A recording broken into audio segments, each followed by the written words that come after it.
Je voudrais donner 3 dates. 2003, janvier 2003, George W. Bush décide de remodeler le Grand Moyen-Orient. Le Grand Moyen-Orient, ça va du Maroc jusqu'au Pakistan. Et il attaque l'Irak, avec les arguments que vous connaissez, dont on sait maintenant qu'ils étaient bidons. Il n'y avait pas d'armes de destruction massive.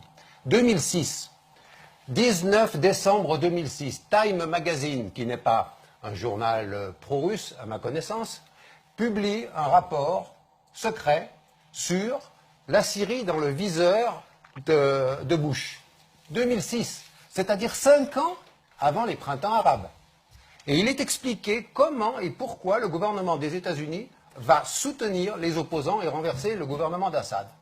Bon, prenons acte d'une ingérence caractérisée avec des moyens, 1 milliard par an de moyens affectés à ça. Et puis, 3e date, 2011, le Grand Moyen-Orient, on continue à le charcuter. Cette fois, c'est la Libye qui tombe. C'est les Français et les Britanniques qui se mettent en première ligne. Et dans cette même période, on commence un nouveau programme sur la Syrie, du côté des États-Unis, pour armer les combattants.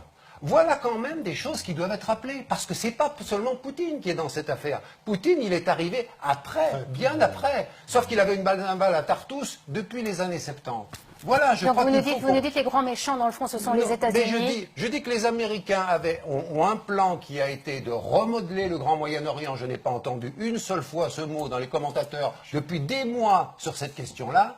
Et ce projet, c'est un projet de prise du pouvoir et de faire tomber tous les États qui étaient bassistes, indépendants, tortionnaires, on est d'accord, mais avec un chaos beaucoup plus grand depuis qu'on a dégommé Assad, dégommé Kadhafi et qu'on essaye de dégommer Bachar, on a effectivement beaucoup plus de morts et beaucoup plus de réfugiés et beaucoup plus de drames humains. Voilà le résultat. Donc il faut quand même que vous soyez cohérents avec vos postulats de départ. Est-ce que vous soutenez ce projet-là, ce dessin-là, ou est-ce que vous considérez, comme moi je le considère, que toutes les ingérences ont été négatives?